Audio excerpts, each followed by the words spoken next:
तिला एक नजर टाकूयात हेडलाईन्सवर। दोन्ही उपमुख्यमंत्र्यांच्या जिल्ह्यामध्ये सर्वाधिक बोगस लाडकी बहीण योजनेचे लाभार्थी।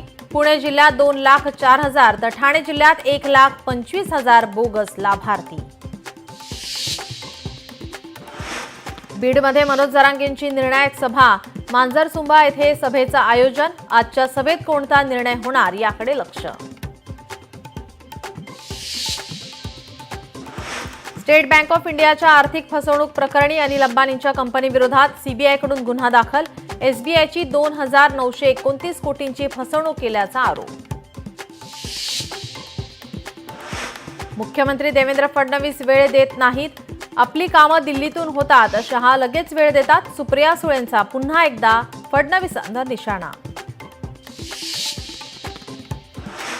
मटण खाल्लं तर पाप काय, आपण मटण खातो आपल्या पांडुरंगाला चालतं, सुप्रिया सुळेंचं वक्तव्य।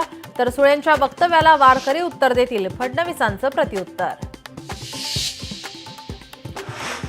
रोज बोलतात वोट चोरी झाली, पण त्यांचं डोकंच चोरी झालं। बिहारमध्ये जाऊन महाराष्ट्राची बदनामी केली। विरोधकांना सुबुद्धी येऊ, मुख्यमंत्री फडणवीसांचा विरोधकांवर हल्लाबोल। 5 वर्ष कोणतीही योजना बंद होणार नाही, मुख्यमंत्री फडणवीसांचं लाडक्या बहिणींना आश्वासन। 1 कोटी बहिणींना लखपती बनवण्याचंही ध्येय। ट्रम्प यांच्या 50% टॅरिफनंतर भारताचं मोठं पाऊल। अमेरिकेला जाणाऱ्या बहुतेक आंतरराष्ट्रीय टपाल सेवा तात्पुरत्या स्वरूपात स्थगित।